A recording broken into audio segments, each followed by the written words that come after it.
La vérité et la vie. Toi, tu es celui-là qui, ce matin, Seigneur de gloire, a rendu toutes choses possibles.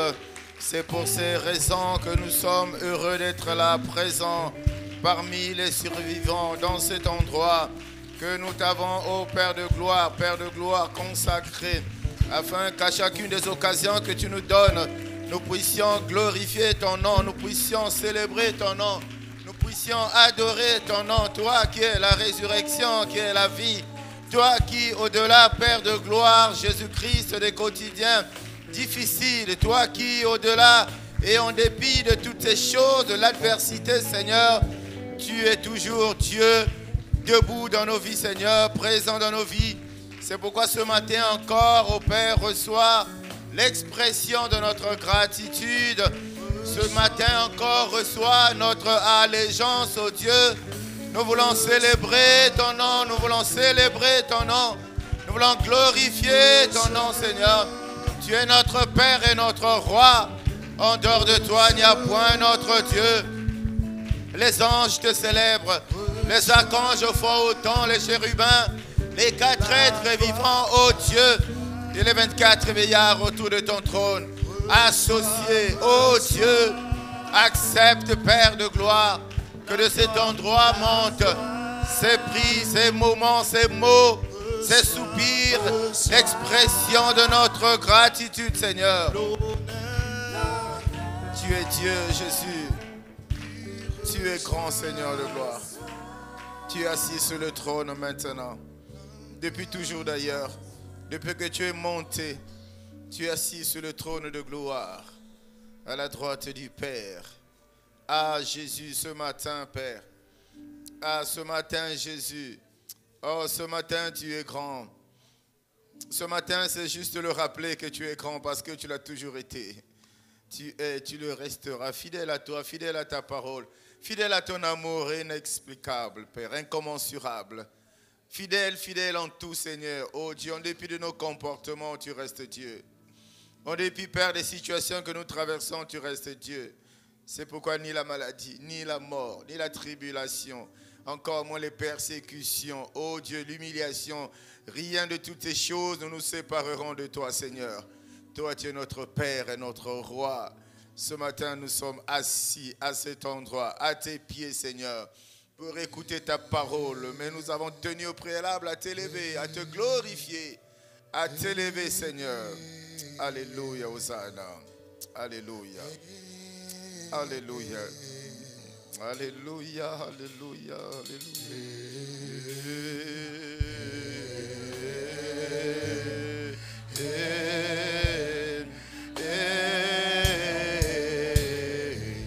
Alléluia.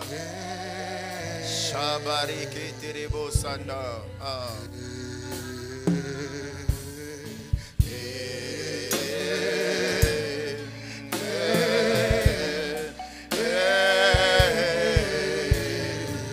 Nous voulons demeurer à tes pieds, Seigneur. Nous voulons demeurer à tes pieds, Seigneur, ce matin.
Désire-le, désire-le, désire-le.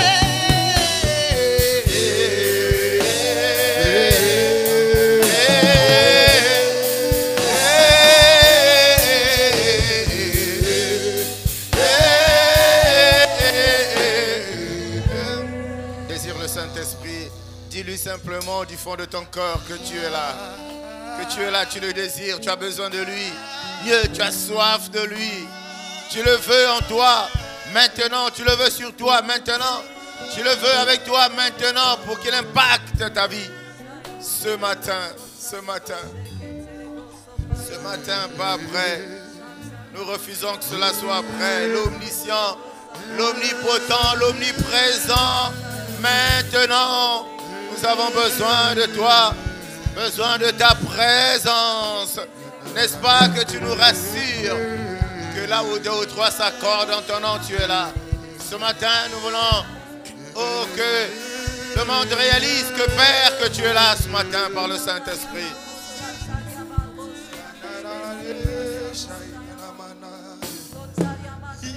Besoin de toi.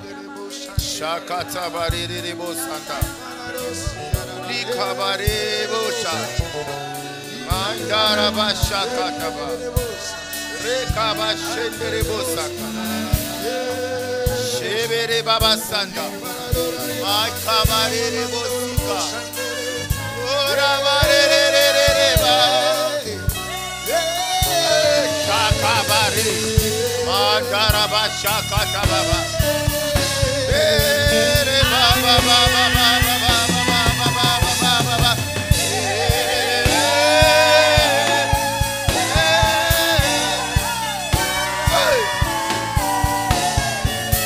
Shaborekaba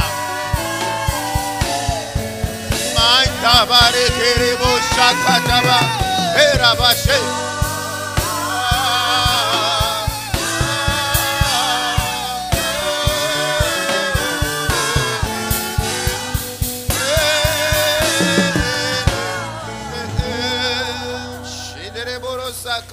Yeshua, Alléluia. Shabari, Hamashiach, Terebo Shanda Karabasa Kata. Ah, Yeshua Mashiach. Tu mérites la gloire. Yeshua, Mashiach, Hamashiach.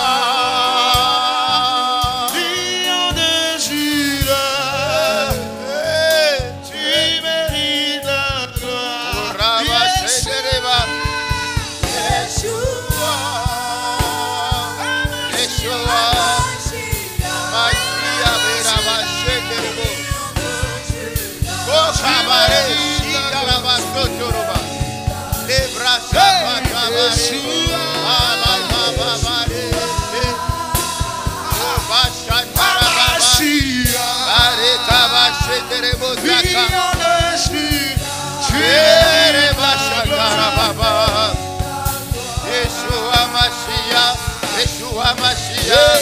Yeshua Mashiach, un soupir,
Saint-Esprit, tu réalises que nous te cherchons.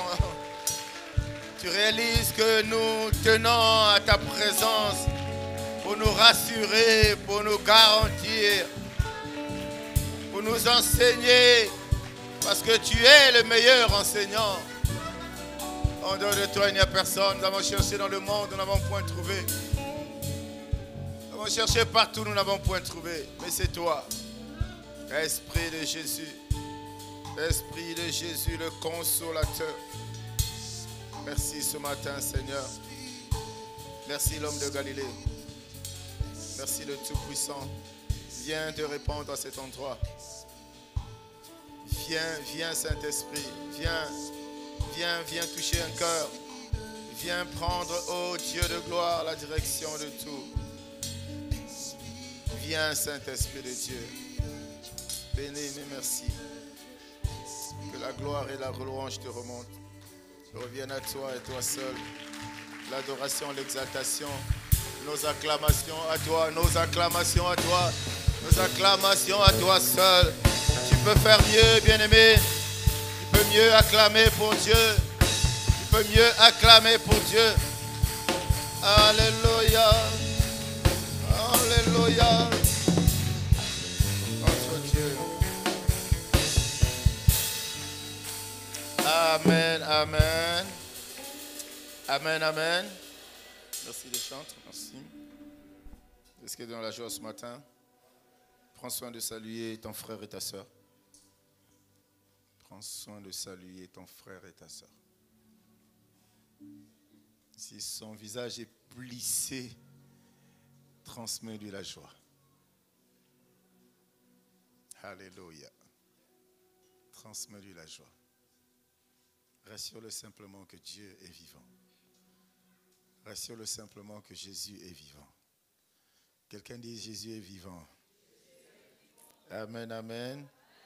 Nous sommes dans la joie d'être là ce matin et surtout je suis heureux que tu sois là ce matin. Tu as résolu de venir dire merci à Dieu pour la semaine qui venait de s'écouler. Une semaine assurément tumultueuse, toujours comme toujours d'ailleurs, parce que le diable ne te laisse jamais, dès que lundi arrive, il ne te laisse jamais être en paix, dans la joie.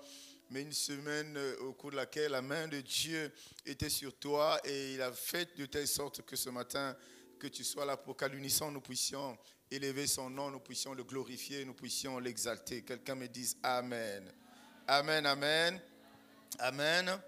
Je voulais quand même rendre grâce à Dieu parce que à l'église, nous avons présenté quelques enfants aux examens. Je pense du côté de la terminale, les résultats sont satisfaisants. Est-ce qu'on peut acclamer Dieu pour ça?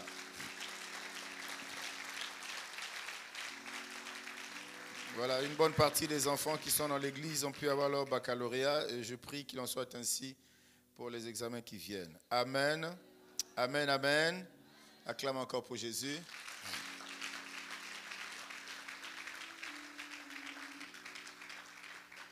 Bien-aimés, tous les jours, tout le temps, de nos jours, on fait un constat qui est implacable. Les chrétiens que nous sommes, nous avons des difficultés à comprendre Dieu. Des sérieuses difficultés à comprendre Dieu, donc à le connaître. Et ce serait illusoire d'attendre quelque chose de quelqu'un qu'on ne connaît pas. Alléluia. Alléluia. Et ces situations souvent nous entraînent un peu au découragement. Pas un peu, beaucoup même.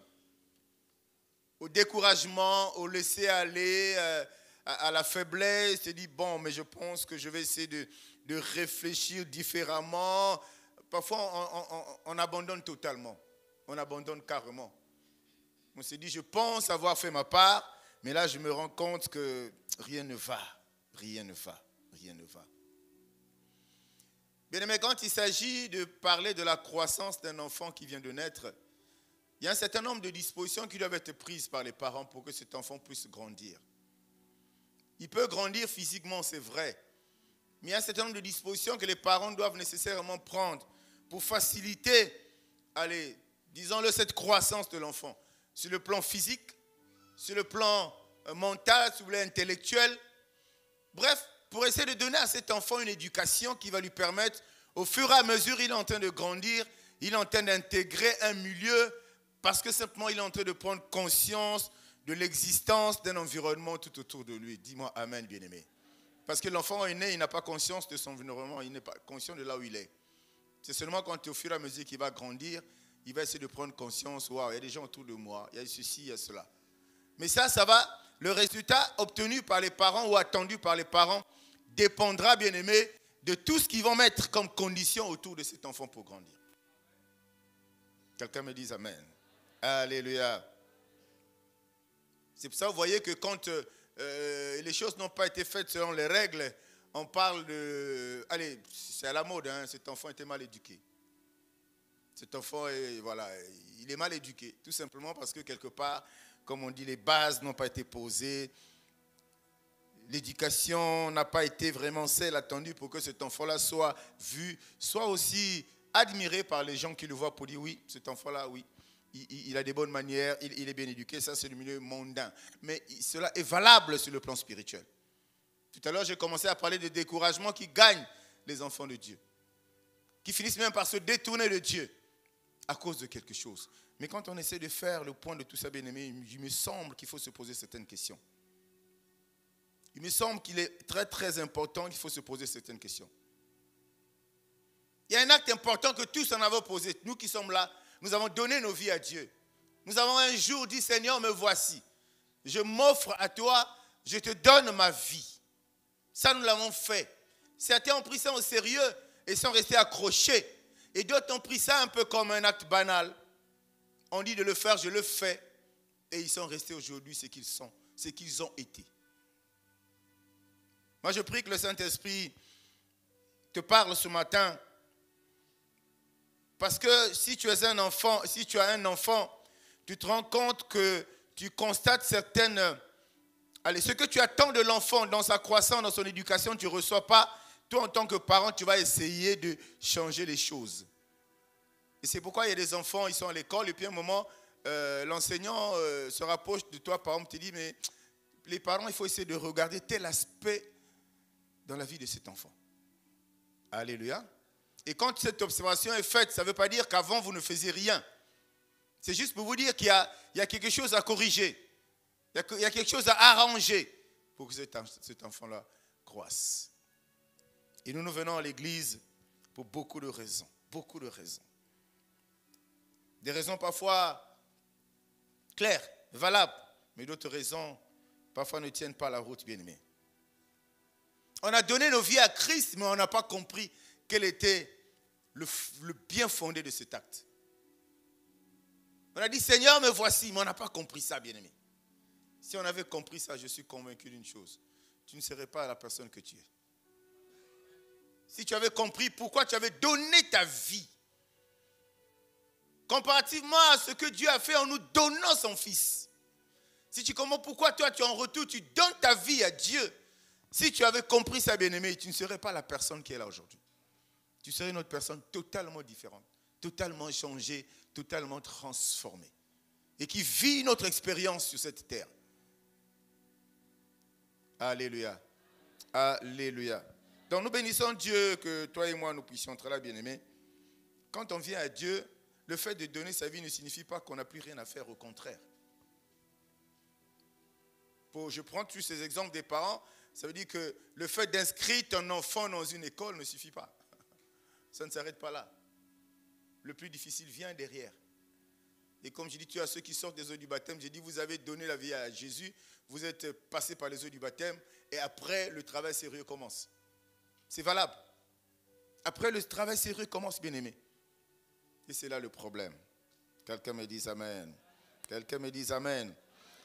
Si ce matin, je m'amuse à poser la question individuellement à chacun de nous, comment ça va mon frère, comment ça va ma soeur, la réponse va être la même. À 100%. Ça va, mais, ou bien ça ne va pas du tout.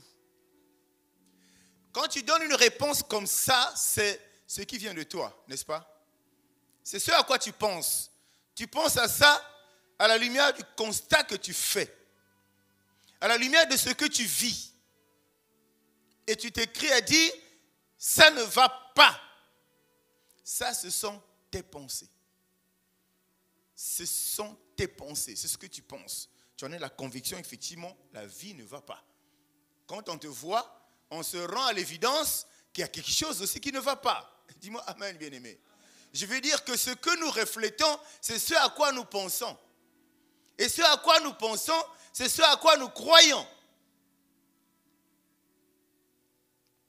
Or, quand ça rentre dans le domaine de la croyance, dans le domaine de la foi, ça devient toute une montagne qui peut être difficile à déplacer. Quand on rentre dans ce domaine, ça devient une situation assez compliquée pour avancer dans la vie chrétienne. C'est pourquoi ce matin, Dieu veut vraiment nous parler. Voyez-vous, quand tu achètes un ordinateur, dans ton ordinateur, il y a des logiciels, des applications, je ne sais pas comment vous appelez ça. Mais enfin, on y a mis ce qui est nécessaire pour que l'ordinateur tourne. Alléluia. On est tous d'accord.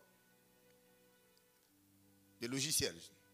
Pour que ça tourne et que toi, tu sois satisfait du travail que tu attends de cet outil de travail. Ça, c'est l'ordinateur. Mais il peut arriver un moment, il peut arriver un jour, que tu démarres ton ordinateur, pouf, il y a un écran bleu. Bon, ceux qui sont un peu touchés pour l'intérieur, ils savent. Ça dit, bref, ça ne marche pas. Comme hier, avant-hier, on a vécu un bug mondial où tout ne marchait pas. Parce que tout simplement un antivirus. On a voulu faire une mise à jour sur Microsoft. Ça plantait tous les aéroports, les grandes sociétés, bluff partout, ça ne marchait pas. Mais qu'est-ce qui s'est passé quand on prend cet exemple-là?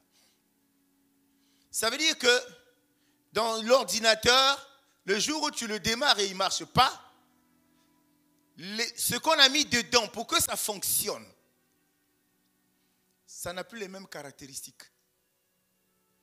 Suis-moi bien aimé, ça n'a plus les mêmes caractéristiques.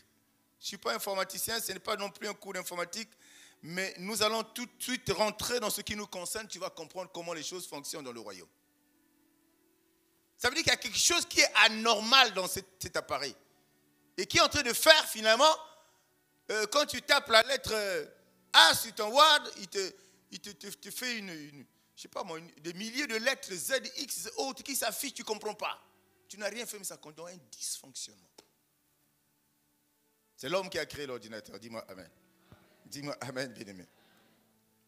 Et pour que tu puisses trouver la solution, il faut que tu repartes. Ou chez Microsoft, ou c'est Apple. Vous dites, mais cette affaire-là, ça ne marche pas. On n'avait pas convenu comme ça. La Bible dit qu'il a créé l'homme et qu'il l'a placé dans un jardin. Il a soufflé en l'homme. Et l'homme est devenu une âme vivante. Il a mis un logiciel dedans. Il a mis des logiciels dedans pour que l'homme devienne une âme vivante et qu'il fonctionne selon ce que Dieu veut. Alléluia. Dieu en nous donnant, en soufflant en nous, il a donné un potentiel, certaines capacités pour fonctionner de la manière dont il souhaite qu'on fonctionne, pour que tout ce qu'il dira derrière à cet homme-là puisse se faire, puisse se réaliser. Alléluia. Mais il arrivait un moment où il y a eu un dysfonctionnement en l'homme. Il y a eu un dysfonctionnement en l'homme. Ça veut dire que l'homme, en dehors du logiciel que Dieu a mis, l'homme a voulu mettre autre chose. Ne fais pas quelque chose dont tu n'as pas la maîtrise. Alléluia. L'homme a voulu mettre autre chose en lui. Peut-être pour améliorer son fonctionnement. Mais malheureusement, c'est ce qu'il a mis. Ça fait comme il y a un mot qui est utilisé dans le monde techniquement, il y a eu comme pas une fusion, pas une confusion. C'est aussi en informatique qu'on utilise ce terme-là, ça m'échappe, ça reviendra. Alléluia. Une collision, voilà. Embouteillage. Entre ce que Dieu avait mis comme application pour que l'homme fonctionne bien et ce que l'homme a voulu lui-même mettre. Bien, mais quand tu es dans une situation comme celle-là, personne dans ce monde ne peut remettre de l'ordre dedans. Alléluia. Quand tu es dans une situation comme ça, Et là, ta tête balance à gauche, elle balance à droite. Tu ne trouves pas de solution. Ça aboutit ou par la colère ou par les pleurs.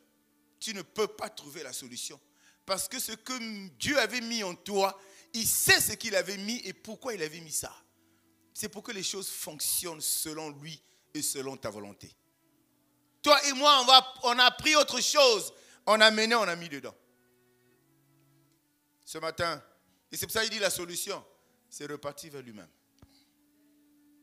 Tu pourras faire tout ce que tu veux. La preuve, tu as eu des expériences dans la vie où tu as voulu faire des choses par toi-même pour corriger des situations. Ça n'a pas marché. N'est-ce pas que l'apôtre Paul a vécu ça? Il avait eu tendance parfois à faire du bien, mais il ne voulait pas faire le bien. Tu comprends ça? Il veut faire le bien, mais ce n'est pas le bien qu'il veut faire, plutôt c'est le mal qu'il fait. C'est-à-dire que là, non plus, la solution c'était pas évident. Ce matin, renouvelle ton système de pensée pour changer ta vie. C'est le thème que nous allons partager. Renouvelle ton système de pensée pour changer ta vie. Aussi longtemps que ça ne va pas être renouvelé, tu resteras cette personne qui a un logiciel qui vient de Microsoft, un autre de Apple, sur une machine Microsoft. Je peux te rassurer, ça ne marchera pas. Tu resteras cette personne qui aura une voiture Toyota, mais qui a un moteur Jaguar, ça ne marchera pas. Même si l'homme arrive... J'ai vu des choses comme ça à qui mon voiture désolé cas. Mais Peugeot, moteur Mercedes, bon, si tu vois là-bas, toi-même tu vois la tête va chauffer. Mais on va être dans les normes et dans les règles. Dis-moi amen, bien-aimé. Ça ne marchera pas. Renouvelle ton système de pensée parce que c'est tout un système. Quand on dit renouvelle, on ne demande pas à quelqu'un de venir renouveler à ta place. Dieu a-t-il te dire à toi, renouvelle ton système de pensée pour que ta vie puisse changer. Et je rappelle à quelqu'un, la clé de ta vie, la réussite dans ta vie se trouve entre tes mains. Ça n'est plus entre les mains du diable et ni de Dieu bien-aimé, c'est entre tes mains. C'est pour ça que ce matin, il nous interpelle, nous tous, de renouveler. Et à l'esprit cette image d'un ordinateur qui ne marche plus bien. C'est comme ça que l'homme est aujourd'hui. On ne fonctionne pas bien. On survit un peu. On essaie de tenir la route. Il y a plein de choses qui ne marchent plus. Parce qu'il y a plein de choses en nous. Ce que Dieu a mis, il n'y a pas que ça. Il y a autre chose qui s'ajoute par nous-mêmes. On fait rentrer. Mais c'est incompatible avec les affaires du royaume. Quelqu'un me dit amen. Quelqu'un me dit amen. Nous allons lire deux passages, disons un passage dans deux versions différentes. Et nous allons voir qu'est-ce que Dieu va essayer de nous dire là-dedans. Alléluia. 2 Pierre 3, verset 9. Nous lirons la version Louis II et nous prendrons aussi parole vivante. Parce qu'il y a parole vivante et puis parole de vie. 2 Pierre 3, verset 9. Le Seigneur ne tarde pas dans l'accomplissement de la promesse, comme quelques-uns le croient. Mais il use de patience envers vous, ne voulant pas qu'aucun périsse, mais voulant que tous arrivent à la repentance. Version parole de vie. Le Seigneur n'est pas en retard pour accomplir sa promesse, comme certains se l'imaginent. Il est seulement très patient à votre égard, car il ne veut pas qu'un seul périsse. Il voudrait au contraire que tous parviennent à changer de vie. Moi j'ajoute à changer d'attitude. Quelqu'un me dise amen.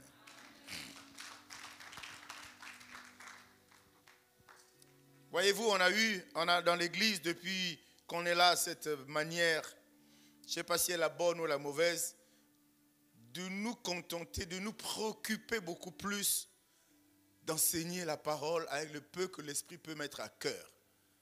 Parce que nous savons que c'est ça qui est au centre. C'est ça qui nous a laissé. C'est ça qui nous a envoyés. Quand nous allons donner de la place à cette culture, à cette manière de voir les choses, nous arrêterons d'accuser les autres. Nous arrêterons de penser que l'autre est la cause de tes échecs. Nous arrêterons, bien-aimés. Or, souvent, nous nous laissons aller à ça parce que tout simplement, nous pensons que moi, je suis parfait, c'est l'autre qui est mauvais. Mais ce n'est pas ce que l'évangile nous enseigne. Ce n'est pas ce que la Bible nous enseigne, bien-aimés. Il nous incite ce matin, il nous pousse ce matin à renouveler notre système de pensée. Nous venons de lire un verset biblique qui est assez édifiant, qui nous dit pas mal de choses.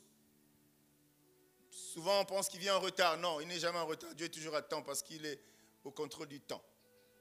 Il vient toujours à temps dans nos vies. Et il nous laisse du temps. Il nous laisse du temps que nous puissions réaliser le besoin de revenir sur le chemin. Le besoin de revenir sur la voie, la juste voie. Il nous laisse du temps pour que nous puissions changer parce qu'il sait que nous sommes déjà déformés. N'est-ce pas qu'on nous dit toujours que Dieu nous a formés, mais le monde nous a déformés. Transformés même. Alléluia. Il nous laisse tout ce temps pour que nous puissions changer nos attitudes.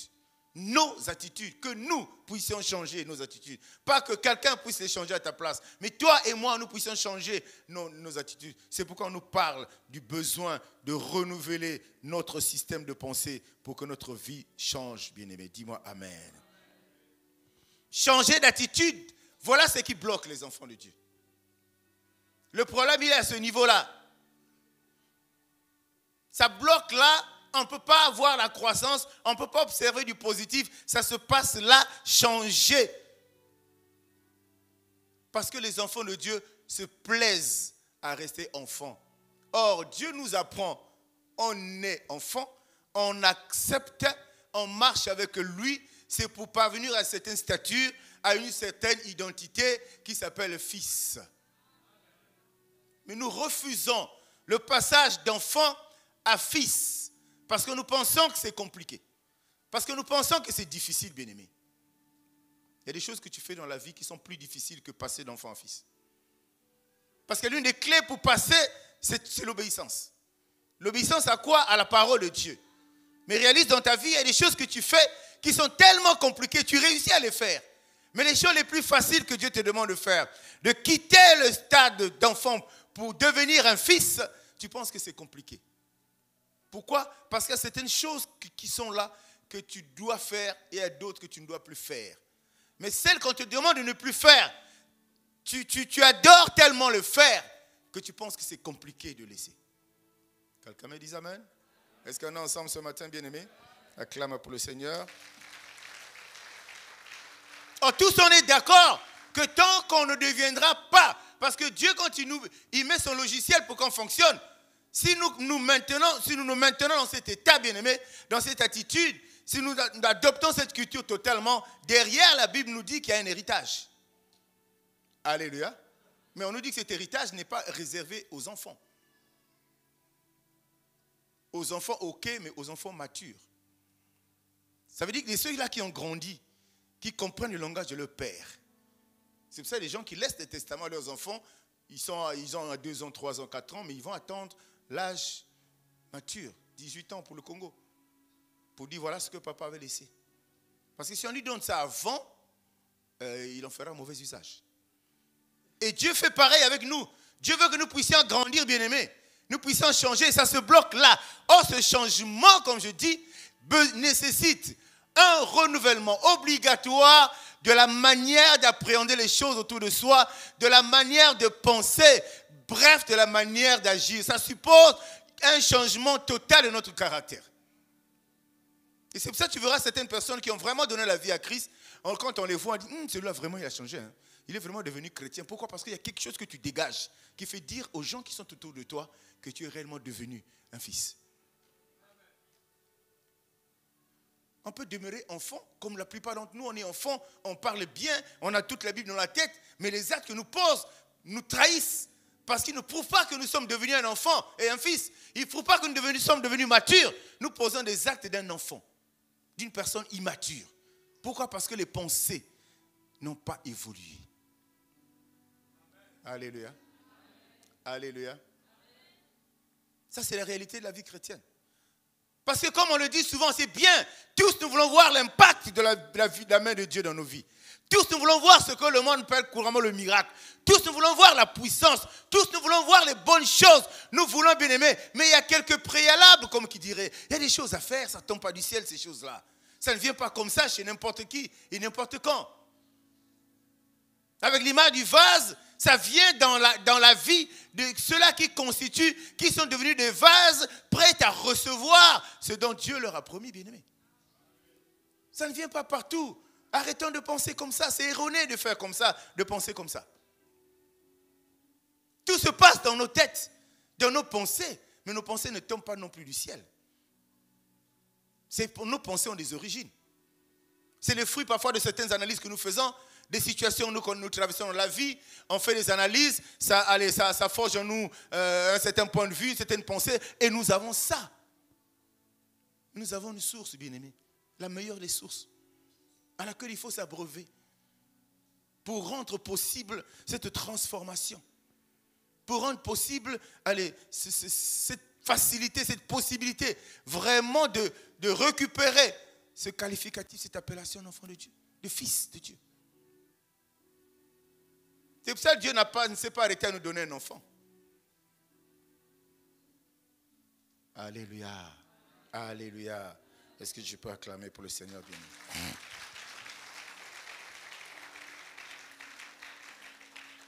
Amen, amen. Amen, amen. Donc l'héritage est attaché, intimement lié à ton degré de maturité. Maturité, Namakamanzambe. C'est ça. Parce que la maturité là-bas, ça ne va pas faire que Dieu puisse obéir à ce qu'il avait promis. Maturité dans les affaires de Dieu. Ton héritage est lié à ça, bien-aimé. Il t'a créé et il t'a placé et il a mis tout ça. Il a mis tout ça, bien aimé, cette promesse-là. Il a mis ça dans l'esprit. Mais l'esprit, il a pris l'esprit-là, il a mis ça en toi. Quelle est la place que tu lui donnes? Quelle est la place que tu donnes au Saint-Esprit? Parce que quand on voit le Saint-Esprit, automatiquement on voit puissance. Automatiquement on voit onction. Automatiquement on voit tout ce qui est spectaculaire même. Non, il n'est pas dans le spectaculaire, le Saint-Esprit. Il est là en nous pour faire un travail. C'est pour ça qu'il ne sait plus. Il sait plus à faire de ton corps, à toi, de mon corps, à toi, son temple, sa demeure, son palais, sa résidence. C'est d'abord ça sa préoccupation. Parce que quand il est installé en toi, il n'a pas besoin de toutes les autres choses qui arrivent. Le fait de posséder ta vie, de posséder, pas volontairement, le fait que toi, tu aies laissé au Saint-Esprit de prendre en charge ta vie, bien-aimé, il fera le reste.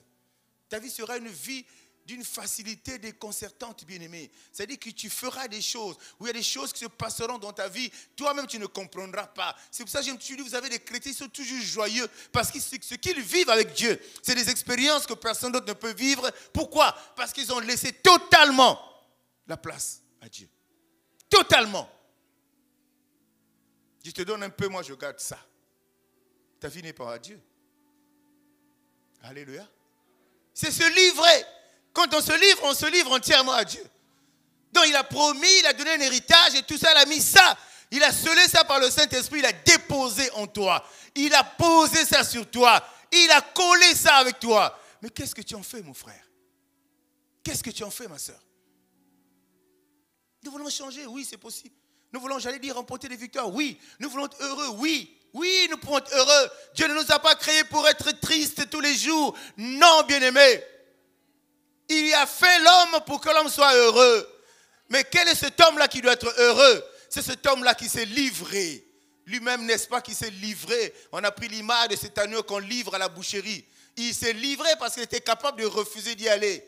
Il a été capable de refuser de se faire traîner dans les rues. Il a été capable de refuser toutes les humiliations. Mais il s'est livré. Et nous, on nous demande de nous livrer à lui. Renouvellement des pensées. Tu me dirais que ce n'est pas facile. Mais je dis c'est très facile. Parce que c'est toi qui décides. Décision. Une décision, c'est une décision. C'est une posture que tu prends. Tu te dis, je ferai ça. Je ne ferai plus ça. C'est toi qui décides. Et ça détermine ce qui suit après cette décision. Dis-moi Amen, bien-aimé. Dis-moi Amen. Est-ce que tu peux acclamer pour le Seigneur?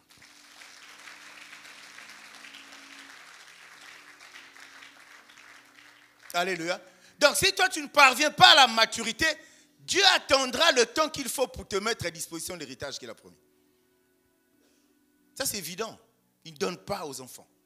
Il ne donne pas aux immatures. C'est pour ça même on dit, même pour le cas du mariage, s'il n'est pas mature, la première semaine, ça va être commissariat central, coucou, liba les koufi. Si tu n'es pas mature, ne va pas là-bas. Et être mature ne nécessite pas de tuer quelqu'un.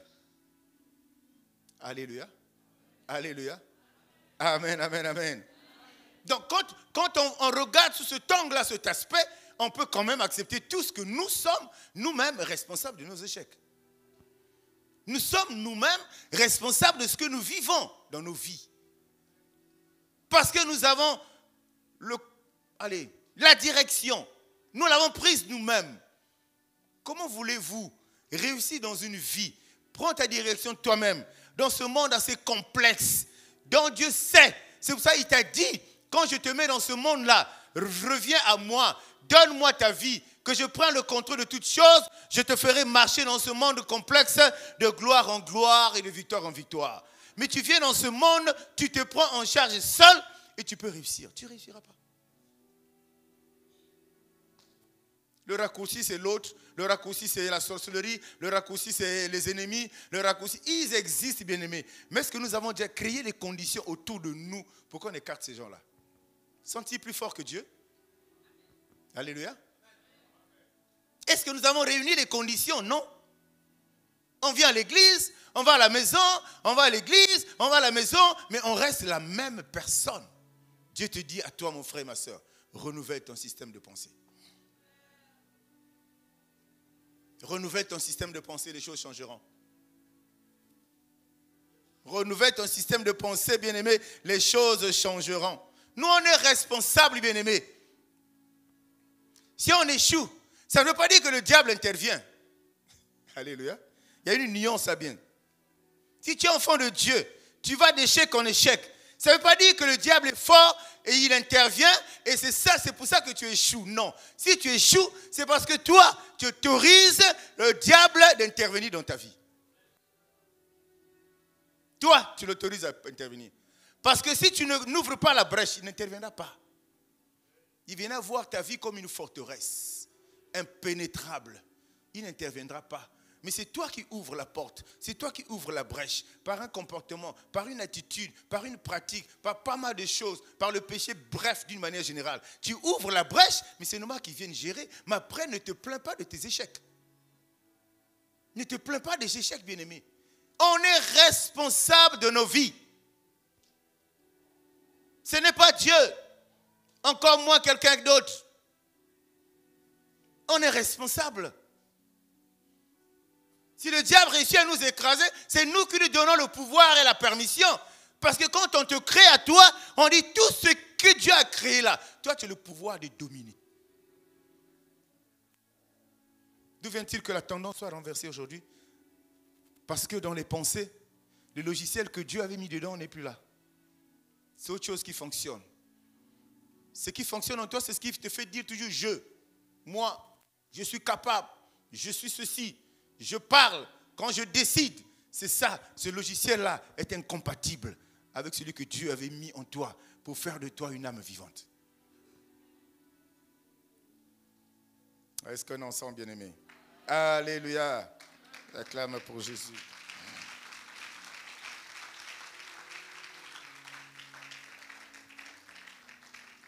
Parce que, n'est-ce pas que la Bible nous dit en proverbe qu'une malédiction sans cause n'a pas d'effet? Alléluia. Donc, un échec sans cause, en fait, n'est pas un échec. C'est ce que Dieu veut nous dire. Ça veut dire que si on a échoué, il y a une cause pour laquelle on a échoué. Et cette cause-là ne pouvant pas être Dieu, ça ne peut être que nous-mêmes. Quelqu'un me suit? Si on a échoué, c'est nous. Il y a une cause, il y a une raison.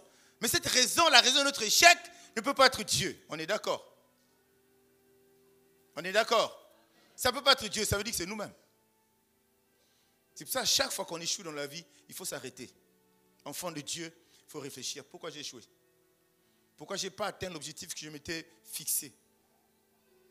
faut se poser la question la plus simplement. De la manière la plus simple, il faut se la poser cette question. Et quand tu vas prendre conscience de ça, le fait déjà de se poser cette question, ça veut dire quelque chose qui te picote un peu, qui te tique un peu en toi. C'était déjà un début de prise de conscience. Tu commences à prendre conscience d'un fait. J'ai échoué à cause de cela. Et pourtant, je pouvais éviter ça.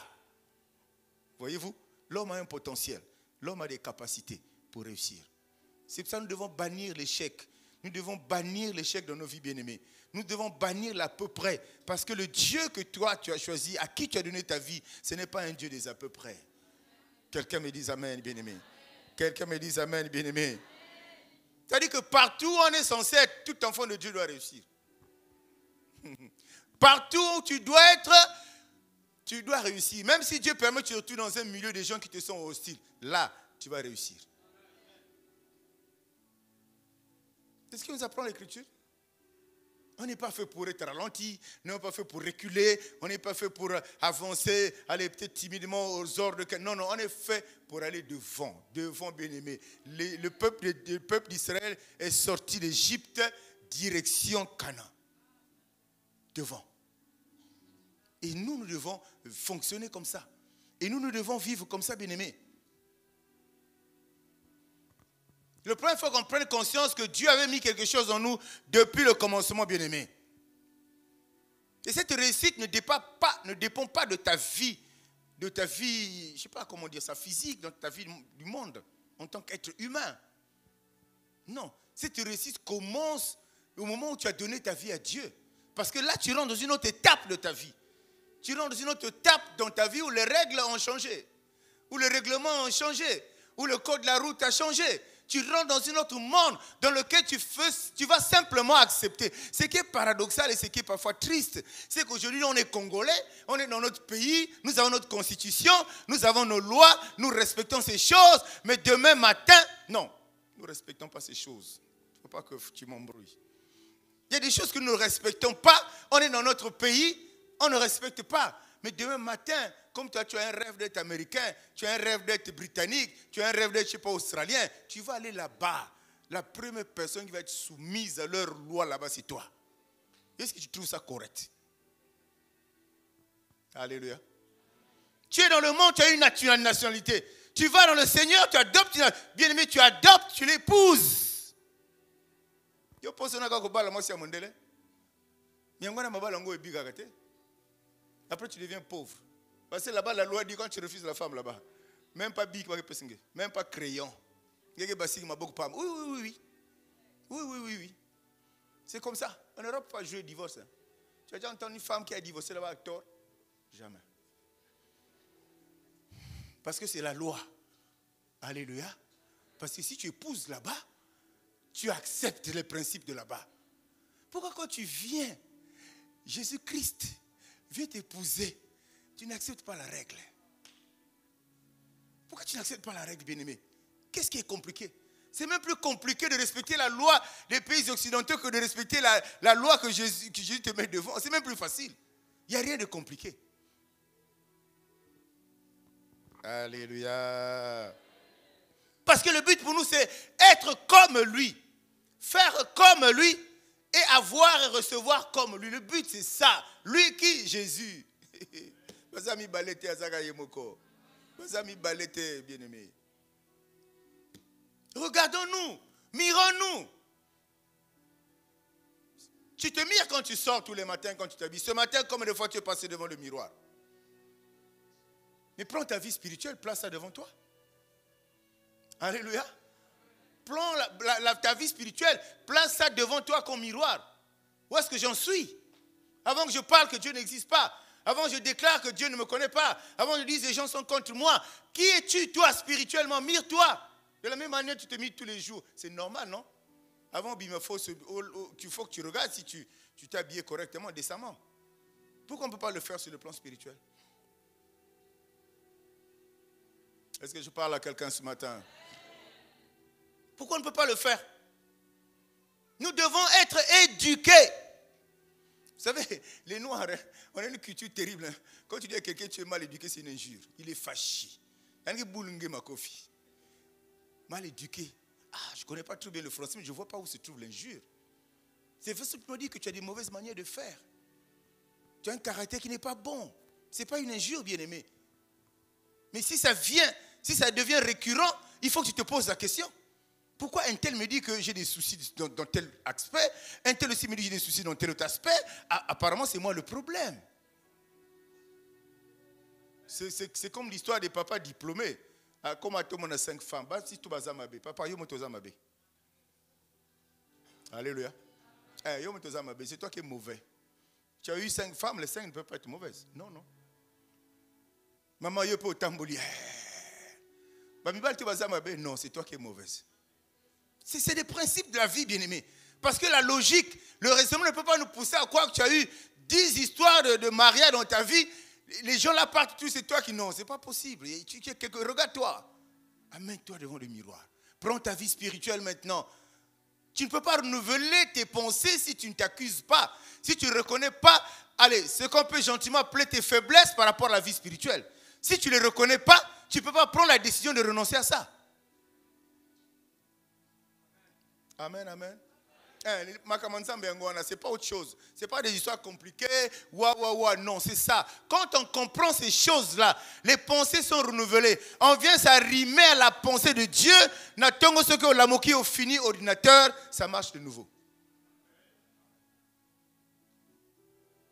Et quand tu te reconnectes à Dieu, Dieu te revoit. Progressivement, l'image qu'il avait de toi réapparaît. Mais c'est à cette image-là, c'est cette personne-là qui plaît à Dieu. C'est cette personne-là à qui il a dit je te bénirai. Cette personne-là a dit je te donnerai. C'est à cette personne-là. Mais quand il te voit, tu n'as pas l'image de Dieu parce que ton fonctionnement est confus. Ton fonctionnement est confus, bien-aimé. Aujourd'hui, tu es bien. Demain, tu es à peu près. Après-demain, tu es mauvais. Après-demain, très bien. Mais qui es-tu? Même Dieu a des difficultés. Même Dieu est étonné. Acclamons pour le Seigneur. Même Dieu est étonné de la confusion que toi-même tu crées dans ta vie. Dieu est étonné. Il dit, mais oh, et quel mon angate? Ça, ce n'est pas la personne que j'ai créée, moi. Ça, c'est notre. C'est toi. La prise de conscience dans le renouvellement des pensées. La prise de conscience est essentielle, fondamentale. C'est personnel. C'est individuel. C'est pour ça que vous êtes dans une famille, vous ne pouvez pas tous avoir le même caractère, non? Vous aurez le même nom, c'est clair.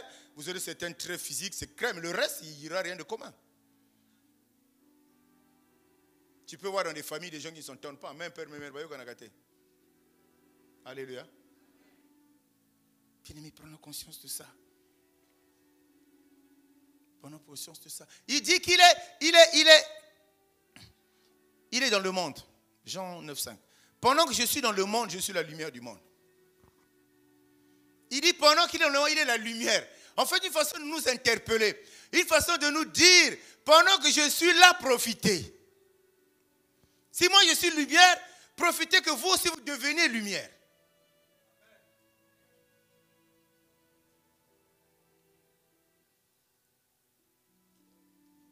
Il a tout fait. Appelons-le le pauvre Jésus, comme on a l'habitude dans notre langage courant. Il a tout fait. Il a tout dit. Il a tout enseigné. Mais pourquoi dans la mise en œuvre, dans la pratique, nous avons des soucis, nous avons des difficultés? Amen, amen. Mais tout ça, ça s'englobe, ça se résume simplement dans le fait que, dans les propos qu'il tient à Pierre, hein, il dit à Pierre, je t'ai donné la clé. J'avais la clé, depuis que je t'ai crié, j'avais ça dans ma poche. Mais à un moment, j'ai pris la clé, j'ai remis la clé de ta vie. Quel usage tu en fais? C'est là notre responsabilité. On ne doit plus accuser quelqu'un. Il dit, j'ai remis la clé, je t'ai remis la clé, Pierre. Ta clé est là. Prends la clé. Qu'est-ce que tu en fais? Oh, la clé qui te donne là, moule, il y a clé où on a les épanaillés. Quelqu'un comprend? Mais c'est compliqué la vie chrétienne. Nous la rendons compliquée alors que les choses sont faciles. Il est lumière, il faut qu'on brille nous aussi. Il est sel de la terre, il faut que nous le soyons, nous le devenions, bien-aimés. Il faut qu'on donne du goût là où nous sommes. C'est peut-être dans le monde dans lequel nous sommes, comme il nous a formaté la mienne logiciel. C'est ce qui fait que le corps qui est le véhicule de ce logiciel-là, parce que c'est comme l'ordinateur, je reviens sur cet exemple-là. L'ordinateur, c'est ce que tu vois, mais le logiciel est dedans. Le corps qui est le véhicule logiciel-là, quand tu transportes ce corps-là dans un environnement, il faut qu'il ait un impact. Il faut que tu puisses impacter ce milieu-là. Parce que comme on le dit, tu viens dans un milieu avec une culture, avec une éducation, avec une langue, avec une façon de parler, avec une façon de faire. Ton problème, c'est que les gens doivent adopter ta façon et non toi adopter les leurs. C'est pour ça qu'il y a beaucoup d'enfants de Dieu. Il est enfant de Dieu, il est vraiment enfant de Dieu. Mais quand on arrive dans un milieu, il se fait avaler par ce milieu-là. Il se fait avaler par ce milieu-là. Alors que c'est toi qui dois les avaler. Parce qu'il y a la notion d'intégration et la notion d'infiltration. Quand tu intègres un milieu, tu vas prendre ce qu'il est dans ce milieu-là. Ben là, tu as un pantalon, un pied long comme ça, toi aussi tu portes. Alléluia. Alors que toi, tu infiltres un milieu, tu vas aller progressivement leur expliquer, leur montrer, leur apporter ta façon de faire. C'est pour ça que quand Dieu dit, allez, faites des nations des disciples, c'est tout ça, ça fait partie de aller. Mais ceux qui réussissent la mission, c'est des gens qui ont des pensées renouvelées. Ceux qui réussissent ce travail, c'est des gens qui ont une certaine aptitude à le faire. Mais cette aptitude leur est venue d'où? C'est parce que leurs pensées se sont renouvelées, se sont réalignées avec la pensée première, celle qui vient de Dieu. L'église de Dieu, changeons. L'église de Dieu, comprenons ces choses-là. L'église de Dieu, accrochons-nous simplement à Dieu. Il faut que c'est ton système de change, bien aimé. Cette personne-là qui a ses pensées renouvelées, son système de pensée renouvelé, donc qui a été déformé par le monde, mais qui a été, retransformé, je ne sais pas comment dire ça, bien aimé. Cette personne-là qui a son système de pensée renouvelé, il n'a rien à voir avec la calomnie, il n'a rien à voir avec la médisance, il n'a rien à voir avec l'hypocrisie, il n'a rien à voir avec le mensonge, il n'a rien à voir avec la jalousie, il n'a rien à voir avec ces choses-là, parce que dans les pensées qu'il a du royaume, ces choses-là n'existent pas. Ça n'existe pas. Ce que ça n'a pas locaux, bien aimé, bon Dieu la macasse. Le Bananza, mais Seigneur, ne me rejette pas, reçois-moi, change-moi, transforme, change, restaure ma mentalité. Si tu es encore dans ces choses-là, c'est négligeable, mais ça détruit la vie. Pourquoi ça détruit la vie? Parce que ça détruit les pensées de l'homme. Vous savez que derrière la jalousie, il y a la colère. Dis-moi amen. Elle vient d'où? Elle ne vient pas d'un arbre, elle vient du dedans de toi. Ça veut dire, elle vient de tes pensées. Si dans ces choses-là, dis à Dieu, Seigneur, non, moi je veux plus. À chaque fois que je vois quelque chose, mais quand ça m'énerve, que je souris.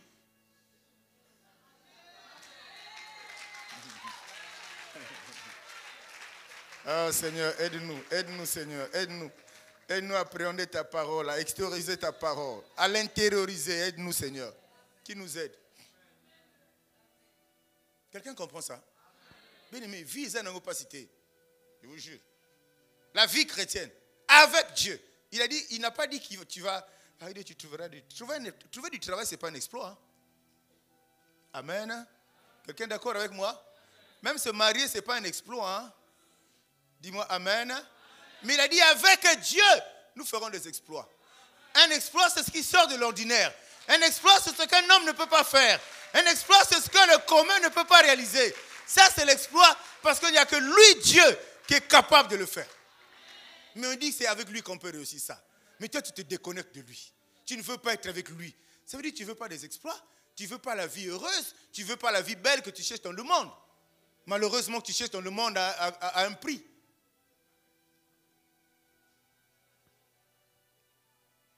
Quelqu'un me dise amen. Quelqu'un me dise amen. Toi, tu dois être le représentant de Dieu. Voyez-vous, il y a des églises qui sont arrivées, ils nous ont sorti des belles expressions. Une église, c'est l'ambassade de Dieu sur la terre. Mais c'est très beau, c'est vrai. Ça doit être ça. Si cette image-là nous savons qu'une église c'est la représentation diplomatique du royaume sur la terre. Ça veut dire que les gens qui travaillent à l'ambassade, c'est des diplomates célestes. C'est ce que ça veut dire. C'est tellement évident, c'est tellement cohérent, c'est tellement beau. Mais non, un diplomate bien-aimé, ce n'est pas n'importe qui. Déjà, un diplomate, logiquement, il ne manque de rien. Alléluia. Tu es d'accord avec moi, hein? Tu es diplomate, tu ne peux pas manquer de moyens. Tu dois avoir l'argent. Tu représentes ton pays à l'étranger. Le pays là peut être en crise. Mais là, l'ambassade, là, la crise n'existe pas. Le monde peut être en crise. Mais toi, citoyen du royaume, tu ne peux pas être en crise. Est-ce qu'on est ensemble? Dieu, ce n'est pas un Dieu des exceptions. Dieu, ce n'est pas un Dieu qui fait des sélections pour choisir les gens. Dieu, s'il a une position donnée, il a une posture donnée. Il attend seulement ceux qui s'adaptent à lui. Il vient, il reçoit ce dont il a promis. Si longtemps tu resteras éloigné, Dieu te laisse là-bas ta position. Démocrate, le plus grand démocrate qui existe au monde, Jésus-Christ de Nazareth. Il n'impose rien, il propose. Et il te fait voir quand même les méfaits. Le pile ou face de la chose. Il te laisse le choix. Mais on vient à Christ, on s'embrouille. Tellement on s'embrouille. Tellement on s'embrouille. Vous voyez les anciens, la moitié des absents qui sont ici, c'est des anciens. Voici ma coma. Moi, je me moque de personne. Mais quand tu vois la vie qu'ils ont, tu as mal au cœur. Ceux qui ne sont pas là ce matin, la plupart, c'est des anciens. Vérifiez autour de vous, vous allez vous rendre compte que c'est des anciens. C'est-à-dire, ils se disent, moi, je dors. Je dors. Mais là, depuis quand? Et depuis quand les choses ne changent pas? Tu ne peux pas prendre conscience de ça. Renouvelle tes pensées. Pourquoi Dieu a mis l'église? On en a parlé. Je ne sais pas si pendant les mardis. Pourquoi il institue l'église si ce n'était pas nécessaire? Pourquoi il a mis des jours spécialement pour aller l'adorer? En fait, dimanche, on est venu pour adorer Dieu. Mais on ne peut pas venir adorer quelqu'un qu'on ne connaît pas. C'est pour ça, avant dimanche, il y a des jours, il nous enseigne pour que nous puissions le connaître qui est-il. Et nous ayons la conviction de venir dimanche pour dire à Dieu, tu es grand. Pour dire à Dieu, tu es puissant. Pour dire à Dieu, tu es amour. Ton nom est Jéhovah Sabaoth. Ton nom est le chef de l'armée de l'Éternel. Pour confesser ça, pour déclarer ça, il faut d'abord avoir été enseigné qui est Dieu. C'est pour ces raisons qu'il ne faut jamais être un chrétien de dimanche. C'est ça. Sinon, tu viens dimanche, tu es ignorant, tu es un vase, mais tu es vide dedans et rien. Quelqu'un me dit amen, bien-aimé. Alléluia. Donc, tu as commencé à marcher avec Christ, c'est des bonnes décisions. Mais comme je dis, ça ne suffit pas. Inscription de l'enfant à l'école, même si c'est la plus prestigieuse des écoles, ça ne suffit pas. Il y a un travail à faire après. Et c'est ce que nous faisons. On a dit, Jésus, me voici, prends-moi en charge, mais après, il y a un travail à faire. Le travail à faire là, c'est que Dieu te demande toi de le faire, parce que ça n'a pas cité. Bien aimé, il y a 2 jours dans l'église, 2 jours, 3e jour dimanche, sur 7. Et ça passe.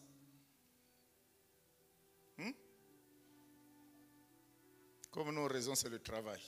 Et ça passe. 2 jours dans la semaine. Dimanche, ce n'est pas un jour de travail. Donc on dit en fait, Dieu te prend 2 jours. Est-ce que c'est compliqué? Mais répondez-moi, bien-aimé. Ah. Tu ne peux pas. Bien-aimé, c'est dans la tête. Change déjà. Comment vous dites ça en anglais là? Hein? Comment? Mindset. Hein? Comment? Change your. Même quoi? Dans le français, on dit change-la. Dans nos langues nationales, Bungi ça awa, awa, awa. Oui. Le nœud est là. C'est l'une des clés pour réussir dans la vie chrétienne. Si tes pensées ne t'alignent pas aux pensées du royaume bien-aimé, zéro libungutulu. Tu vas monter, tu vas descendre. Tu vas faire des choses bien. Mais ce n'est pas ça, mais parce que là, c'est faux, c'est faussé. Ici, c'est faussé. C'est pour ça qu'il faut faire attention aux personnes que tu fréquentes, bien-aimé. Il y a la probabilité grande que tu épouses leur manière de faire, que tu épouses leur manière de penser, et donc tu agisses comme eux. Tu fréquentes des soulards et tu dis, non, moi, si j'ai le Saint-Esprit, c'est pas ce bien-aimé, 10 fois, 11e fois qu'on goûte. Il ne faut pas qu'on se trompe. Tu es dans un environnement où il y a un copinage à haut degré. Tu finiras par tomber dedans, ne te trompe pas. Le Saint-Esprit ne va pas te redire parce que tu feras ce que toi tu veux faire. Et il va te laisser faire ce que tu veux faire. Renouvelle tes pensées. Si tu veux changer ta vie, il n'y a pas de miracle. Il y a un prix à payer. Il n'y a pas un prix à payer. Simplement une volonté à mettre en place. Une volonté. Change. Je veux dire, une personne âgée qui est censée être mature, mais il fait des choses qui te choquent. Renouvelle. Dans notre famille, on ne peut pas réussir parce que déjà, mon frère, ma soeur, ma tante, mon neveu, comme c'est le même sang, le sang des grands-parents, on ne peut pas réussir. Ce matin, je vais te dire, renouvelle tes pensées.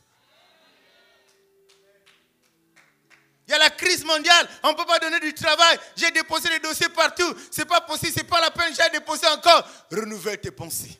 Quand tu vas renouveler tes pensées, on va te dire, va déposer ça dans tes sociétés. On a chassé les gens là-bas, on a compressé les gens là-bas. Mais tu vas déposer, on va t'appeler pour travailler. Parce que tes pensées ont été renouvelées. Tu t'es aligné des pensées de Dieu. Et dans ces pensées, tu as appris que quand le monde a fermé une porte, ton Dieu est capable de l'ouvrir. Il faut comprendre ça, bien-aimé. Quand on a fermé, c'est le monde qui a fermé. Qu'est-ce qui peut arrêter Dieu? Si tu le transportes, s'il est avec toi, s'il est en toi, qu'est-ce qui peut arrêter Dieu?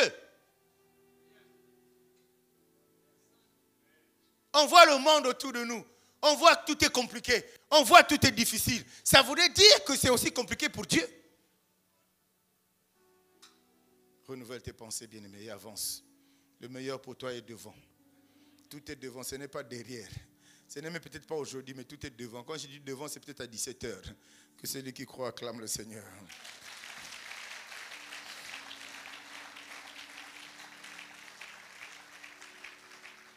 Et souvent, quand on renouvelle pas ses pensées, on a toujours tendance à faire recours à son passé dans le présent et penser et espérer bâtir le futur. Quelqu'un me suit? C'est-à-dire tu appelles ton passé. Peu importe ce qu'il était. Mais tu l'appelles à ton présent, tu veux, sur ce passé-là qui devient présent, tu veux bâtir l'avenir. Jamais. Comme ça, vous voyez des personnes qui sont abattues parce que hier, il y avait une situation, aujourd'hui, a changé. Hier, c'était difficile et ils se rendent compte. Non, bien aimé. On avait prêché une fois ici, les choses qui, Dieu dit les choses passées, comment on appelle ça?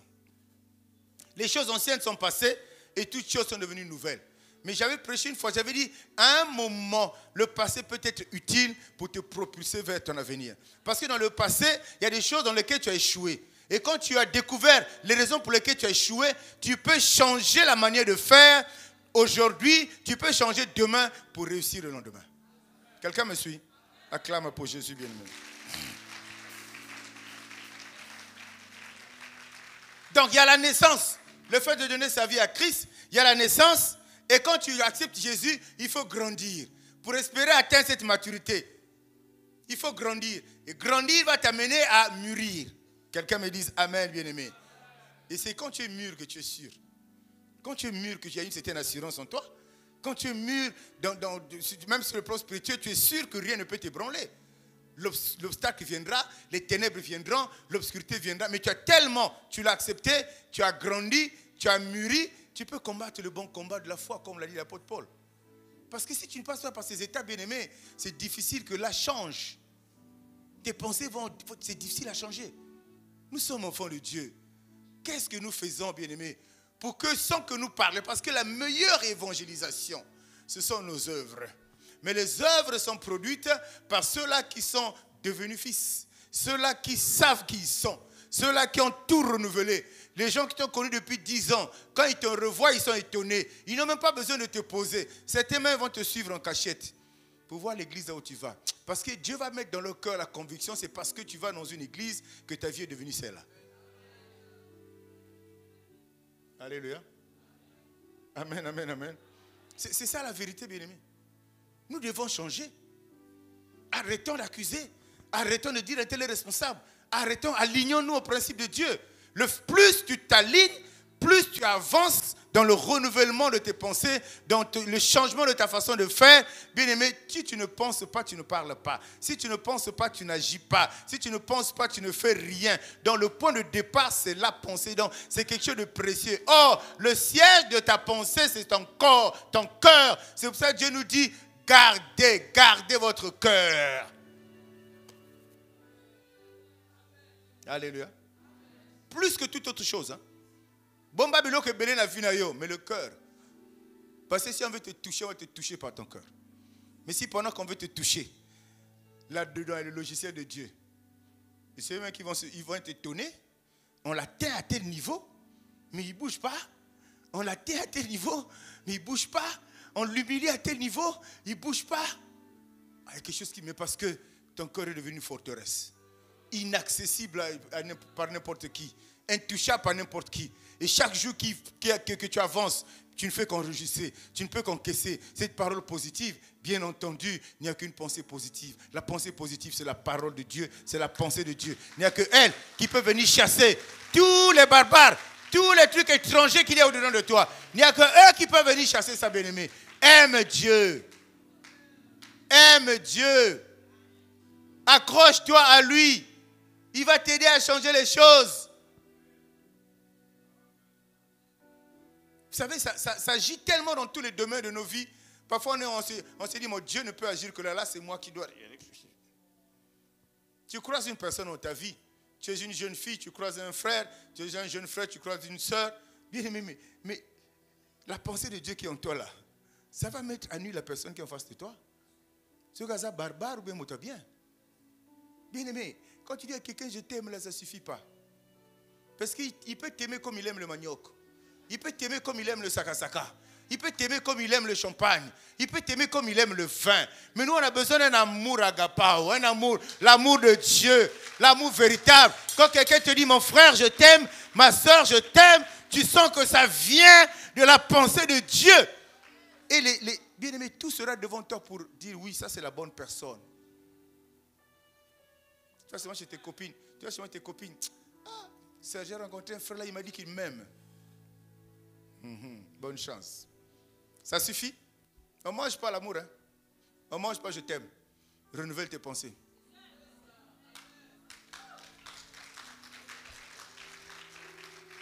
On ne mange pas je t'aime. On ne mange pas les costumes. J'ai un costume ce matin. Tu ne sais pas comment je fais pour avoir ça. Est-ce que la voix suppose que chez moi, ma femme mange bien? Alléluia. Alléluia. Hein, David? Bien-aimés, faisons attention, ne nous compliquons pas la vie. On se complique la vie parce que nos pensées ne sont pas alignées aux pensées de Dieu. Et c'est pour ça qu'il nous dit, ne vous conformez pas au monde. Ne vous conformez pas au monde. Faites attention. On est dans le monde, mais nous ne sommes pas de ce monde. Dieu sait pourquoi il nous avertit. C'est pour toutes ces choses-là. Bien-aimé, quand tu réfléchis à ça, tu seras un homme riche, un homme heureux. Parce que la richesse commence par la joie que tu vas exprimer. Ça ne va pas être par rapport à ce que tu as ton compte en banque, mais par rapport à la joie. La difficulté là, tu sais, quand tu vas invoquer ton grand frère, ça va libérer la voix. La maladie là, c'est que tu vas invoquer Jéhovah Rapha, ça partira.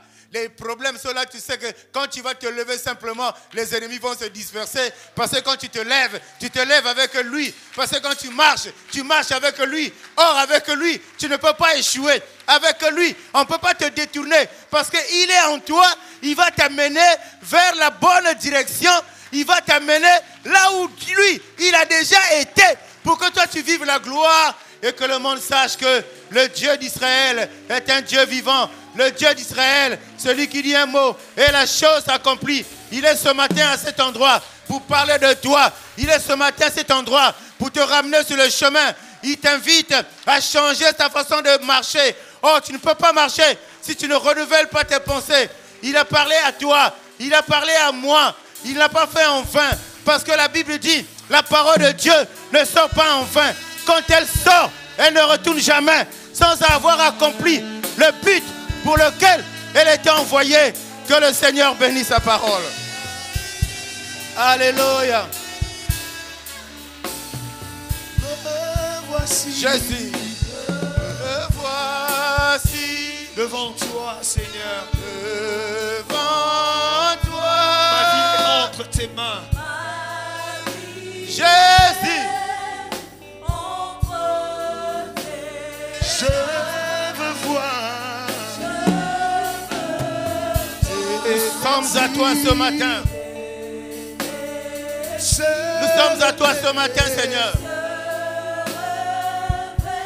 Aide-nous à renouveler nos pensées. Prends mon cœur. Les choses sont difficiles parce que nos pensées sont erronées. Nos pensées sont erronées. Nos pensées sont erronées. Jésus. Jésus. Jésus.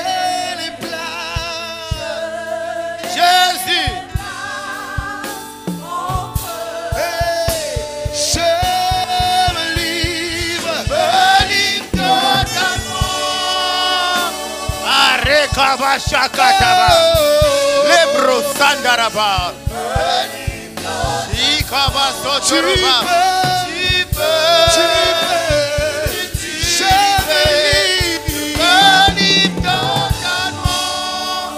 Barakabaché, Barakabashanda.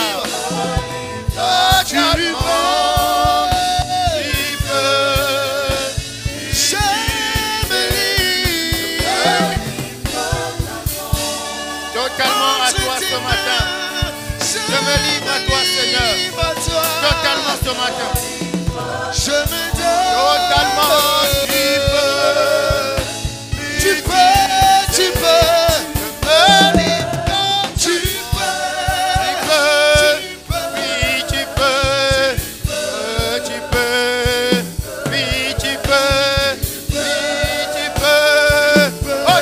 Changer, Seigneur. Tu peux me changer, Seigneur. Aide-moi ce matin. Aide-moi ce matin à renouveler mes pensées. Aide-moi ce matin à être restauré.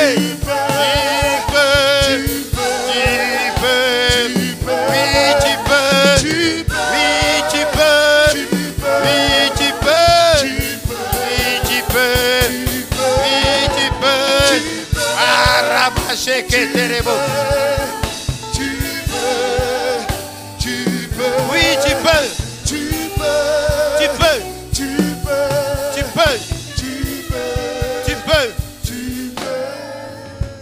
Tu vas reprendre cette prière avec moi. Seigneur Jésus.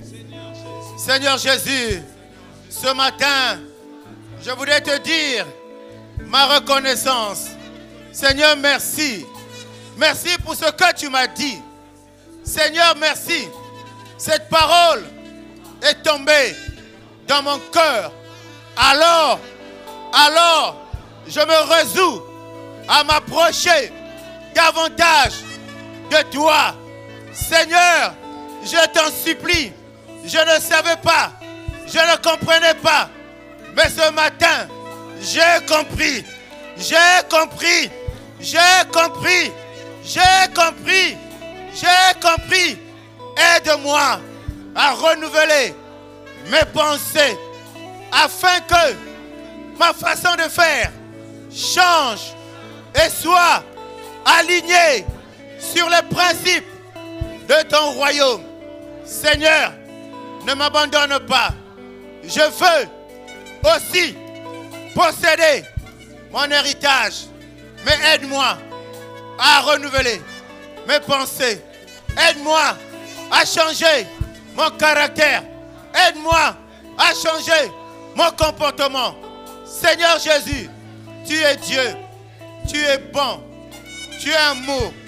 À tes pieds, ma gratitude. À tes pieds, mes remerciements. Seigneur, merci. Et je prie, et je te supplie de faire que cette parole continue à résonner au-dedans de moi pour la gloire de ton nom. Avec action de grâce, au nom de Jésus, nous t'avons prié.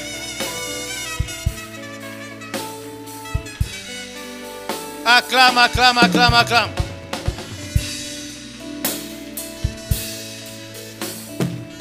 Acclame, acclame, acclame.